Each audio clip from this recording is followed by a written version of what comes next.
Now, most Bombay people know Panvel as a place they pass by while going to Pune, and now as a place they can bypass. What possible historical value it could have? How many of you knew before you read the blurb of this lecture that it was once a thriving port? I did not know it either till I started teaching here 30 years ago. So this is a story of the Panvel port. Let me share my screen. As I mentioned, that most Bombay people perhaps would be unaware of Panvel being a historical port once upon a time. But the most residents of Panvel, especially the younger lot, are also oblivious of this history. And for the older lot, it is a blurred memory, not unlike this signpost here. Panvel is now a large municipal city. In its heart, near its old municipal council building, we find a street stretching from an imposing mid 18th century dargah all the way to the banks of the Panvel Creek. This street is known as Bunder Road, from as far back as anyone can remember. Today, this surviving nomenclature is the only public memory left of a once thriving port that was part of a network of bustling trade passing through the sea and land routes. Here you can see the Bunder and the creek. The Panvel Creek is often referred to as Panvel River. This aquatint made in 1808 from the British Library collection shows a picturesque setting of the river and the port as it was then. Let me put the location on a broader context. Panvel belongs to the North Konkan region. The old historical town is bound by the Mumbai-Pune highway on its east, that is this, and the Gadhi river on its south. Now, this river flows down from the Matheran Hills and on its way, it collects several minor streams and eventually joins the Panvel Creek. And that is where is located the Panvel port or the Panvel Bundar, about 15 kilometers upstream from the Arabian Sea, right over here. Panvel Creek and the Karanja Creek here, both are prominent inlets from the Arabian Sea across the Bombay Harbour.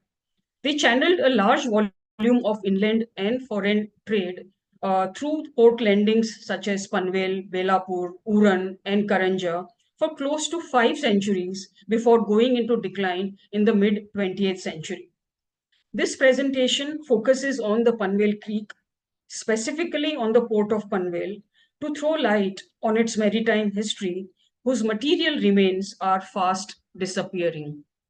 Now, Panvel and the surrounding hinterland nestles between the Sahyadri range on the east and the creek on the west, as I said. Panvel has many natural advantages that propelled it to become a thriving trading town. Its seaboard gave it the ease of water carriage to bigger ports on the coast, while the older trade routes, then a newer Bombay-Pune road supplied excellent land communication to the port. So if you can see here, this is a Panvel Bundar, a very good seaboard, and it got connected, through the existing uh, uh, trade routes via land that crossed the Borghat and Thal Ghats and brought goods from interiors of Maharashtra and the Deccan to the Panvel port. Now, these would be then loaded onto the smaller boats that carried them downstream to the mouth of the creek at Belapur, where larger ships would be waiting to receive them. You can very well understand why a fort was erected at this location, but more about it little later. This is the present view of the creek at its mouth at Belapur. It was once a broader and a deeper channel and navigable to vessels of 30 to 50 tons at high tide once upon a time. What are the antecedents of the port at Panvel? Well, the entire region has been a fertile land, and it is crisscrossed by several small river streams and creeks that once witnessed extensive salt pans, rice cultivation, and abundant fishing, carried out by the Bhandari, Agri, and Koli communities, respectively. Rivers like Gadhi, Kalundri, Amba, and Patal Ganga were navigable streams for carrying salt, rice, and other agricultural produce in small boats to the creek. We can say that a local fishing jetty at Panvel must have eventually paved way for a more sophisticated port landing for transporting goods and people later. This is, in fact, the story of Panvel. From an erstwhile fishing and farming village, it becoming a center of urbanity, thanks to the port that thrived and brought flourishing trade with it. Now, did you know that from Panvel port, an attack was once launched on Bombay? That the Panvel port and the Battle of Waterloo had a connection? Did you know that Panvel had a significant contribution in building the Oops Prima de Indus in Bombay? And did you know that once salt was a contraband, but hemp or ganja was benign item of export from the Panvel port? Uh, I hope that in the course of this presentation, you will get answers to these questions. The western coast of India traded with ports of Arabian Peninsula, Persian Gulf, and Eastern Africa since ancient times. This we already know. Several ports of North Konkan, such as Chaul, Sopara, Kalyan, Thana, etc., had risen into prominence during the times of Indo-Roman trade since 1st century BCE. As for Panvel's maritime history, it rose into prominence from 15th century onwards and was interconnected with other smaller and larger port landings on the coast. How far back does the Panvel port go? This is as yet a difficult question to answer till we discover better material or epigraphical evidence. We cannot say for sure about the antiquity of the Panvel port like the others that I mentioned. However, the presence of 4th or 5th century Buddhist rock cut caves at Dungi and Mora, respectively, suggest existence of ancient trade routes and possibly leading to port landings. The earliest epigraphical evidence of any significance of Panvel's existence is found in the 12th century in the inscriptions of Aparaditya of the Shilhara dynasty, which mentions a place called Pranati Palla Visaya. This is identified as Panvel by some scholars. In the later centuries, the areas in the North Konkan, along with Panvel, variously came under the sway of the Gujarat Sultanate, Nizam Shahs of Ahmednagar, Adil Shahs of Bijapur, the Portuguese, Marathas, and eventually the British. Alexander Nerne, in his History of the Konkan, quotes from Mirati Ahmadi, a history of Gujarat Sultans. He quotes a list of ports in possession of the Gujarat Sultanate in early 15th century. Among others, very interestingly, we find the mention of Panvel and Belapur. Most certainly, they are Panvel and Belapur.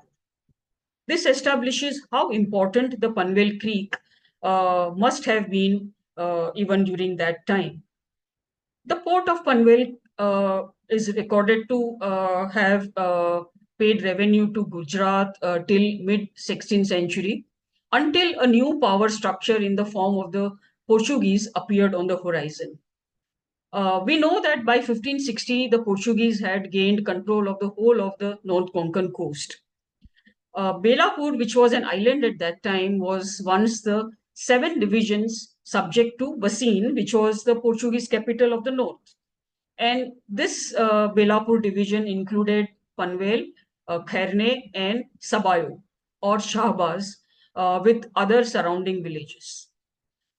These ports were connected to Gujarat, Sindh, Goa, Malabar, the Bay of Bengal, and also to foreign marts on the Persian Gulf, Red Sea, Eastern African coast, and Malacca. We must also remember that the ports had to secure their defense. The command of the seas became increasingly important to control and protect the ever increasing trade passing through. Besides the Portuguese, other players such as the Siddhis of Janjira, the Marathas under the leadership of Chhatrapati Shivaji Maharaj and his descendants, and the British variously vied with each other for supremacy in this region. It was a veritable Games of Thrones being played out over there. As such, Panvel Bundar seems to have also served as an armory during this time. So if you see here, so this is a location of the Panvel Bundar over there where my cursor is, and here you can see on the creek an island, which is obviously much more kind of filled in currently, but it is said that this particular island was a naval armory during the Portuguese and the Maratha times.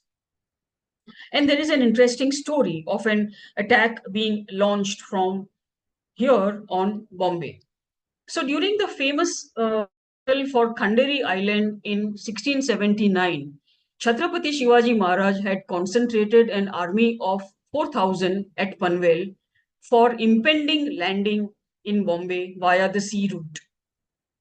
He, of course, did not carry out this threat, but as per the British records, it was enough to raise a major scare in Bombay. So there you have Panvel attacking Bombay, or could have attacked. The Portuguese also raised a fortification at Belapur, at a strategic location near the mouth of the Panvel Creek and commanding its entrance. The fortification stood on a low hillock close to the Belapur port with an excellent overlook to the creek and covered a much larger area than what exists today. So here you can see a view of the mouth of the creek from that hillock and from the remains of the fort. And all that remains today is just a square watchtower and a round bastion, which must have been a part of a curtain wall, uh, of the fortification. So, judging from the importance of this fortress, it witnessed many battles between the Portuguese and the Marathas, who wished to wrest the control of the coast from them. Eventually, in 1737, the fortress fell to the forces of Chimaji Appa, the younger brother of Peshwa Bajirao I, who was leading his armies towards the siege of Bassein, the famous siege of Bassein. Finally, the fort came into the possession of the British when, in the early 19th century, they emerged as the supreme power in this entire region. And from this point onwards, the fort at Belapur began to descend into ruins as its defensive function was no longer necessary because all the adversaries were vanquished by this time. Interestingly, this march of the famous march of Chimaji Appa during the siege of Bassein has a significant marker on Panvel's urban history too. The Vadale Talao, the oldest and the largest talao in Panvel, was built by Chimaji Appa's army in lieu of their salary paid by Balaji Pant Bapat, who was the Mamlatdar appointed by Peshwa Bajirao I. The story goes that while returning from the successful siege of Bassein, the army took a halt at Panvel and demanded a ransom from the townspeople. Bapat agreed to pay it himself, but in return of contribution of labor. Bapat then built a handsome Maratha-style Mahadev temple on the banks of the Talao. He also built the Devale Talao that you previously saw foregrounding the Dargah. He built this Devale Talao along with one Nakhoda Roge, another prominent citizen of the Panvel town, who, as the name suggests, was involved in overseas trade and travel.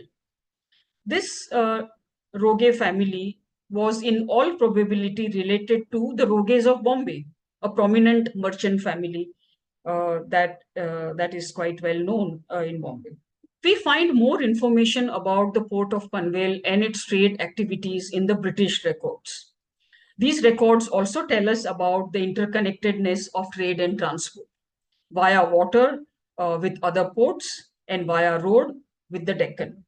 Now, today you may very well bypass Panvel to go from Bombay to Pune and vice versa, but you couldn't do it always.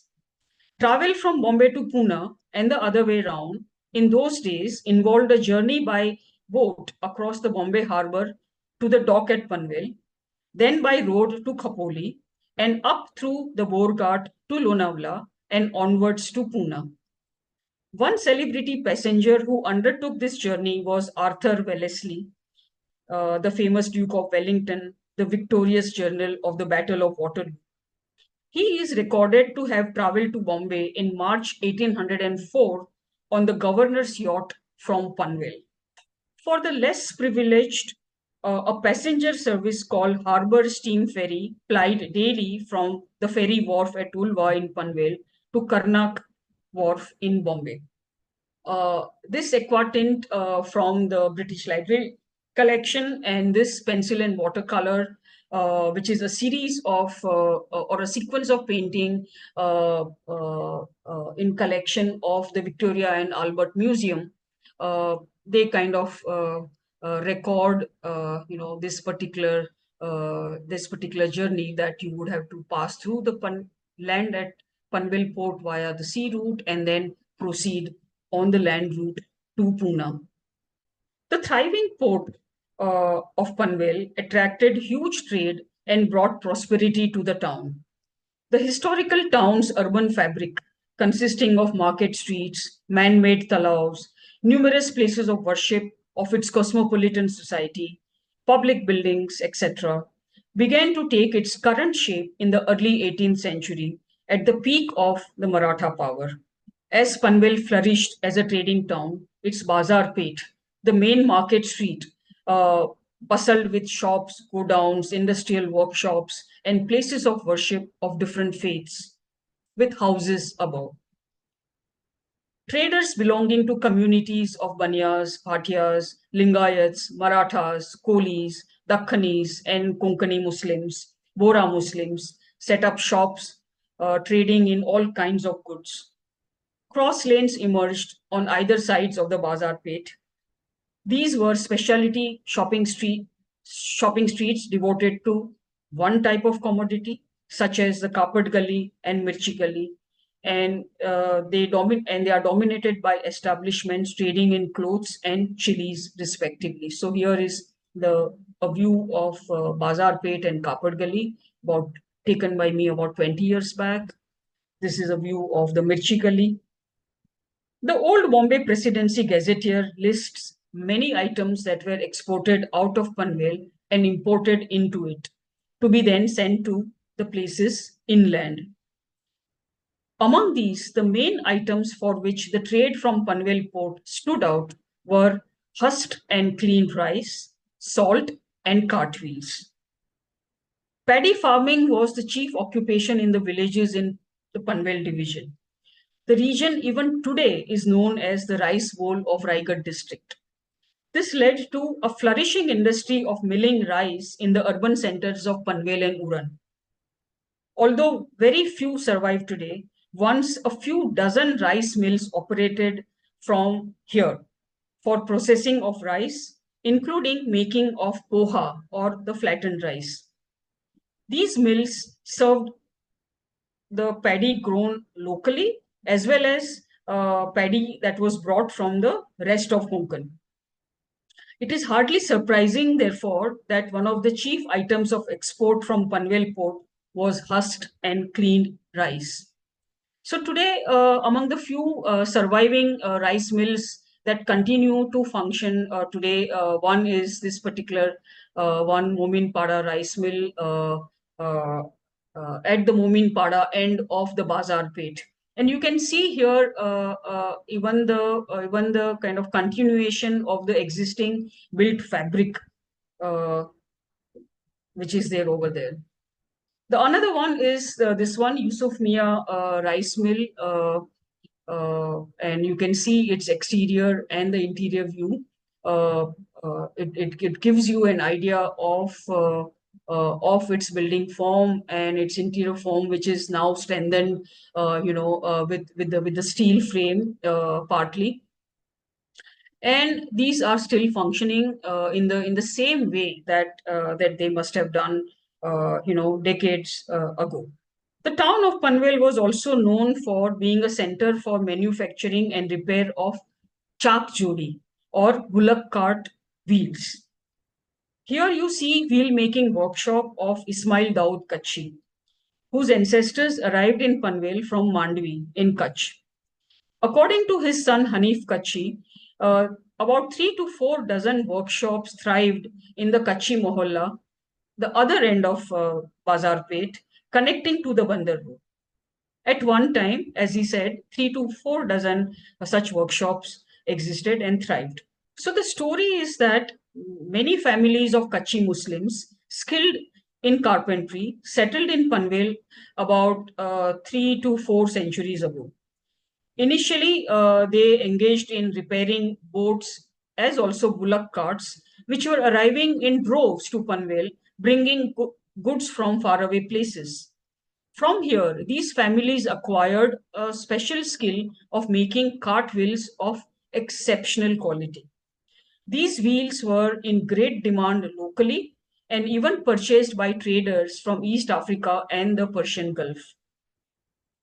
With bullock carts going out of favor, the families have moved on to other occupations. Ismail Kachi's workshop is now converted into a hotel with their residence at the rear. However, along with his sons, he continues to make wheels in the traditional manner, but only made to order. Just a couple of years ago, they supplied several pairs of wheels for the Jagannath Ratha Yatra for the Odisha community in Kharghar. Next to agriculture, salt making was the most important industry in this region. There existed extensive salt pans in the region because of the presence of small rivulets and smaller creeks going inland. Thus, salt became another major commodity to be exported from Panvel, Uran, and Karanja ports. Historically, salt has been a valued commodity, as we all know, and such was its importance that when the British government levied higher taxes on it, large scale smuggling became rampant, enough for it to become a major headache for the authorities because they were losing a major part of their revenue. And this is recorded extensively in the Bombay Presidency Gazetteer. There are pages and pages upon the salt trade and the problem of smuggling, etc. We also know that what led to the high government taxes levied on salt, right? It led to the salt satyagraha by Mahatma Gandhi in 1930. And the family records here in Panvel show that the breaking of the law was also performed at various points in the Panvel and Ulve region. So that is Panvel's connection with salt and the salt satyagraha. These were not all. Besides the above, a few other items of trade have also very interesting connections worth mentioning. So Panvel was also a center for trade in ganja or hemp leaves. Ganja was grown in Sholapur, Pune, and Ahmednagar and brought to Panvel in bullock carts. These were then sent to Europe to make tincture of cannabis indica, which was used for medicinal purposes. The other item was the roofing tiles. The building boom in Bombay in mid 1860s, which led to creation of Ubs Primadi Indus after pulling down of the fort walls, led to a massive price rise in bricks and roofing tiles in Bombay. This led to Arthur Crawford, then Municipal Commissioner of Bombay, buying the whole property of the Panvel Brick and Tile Company on behalf of the municipality.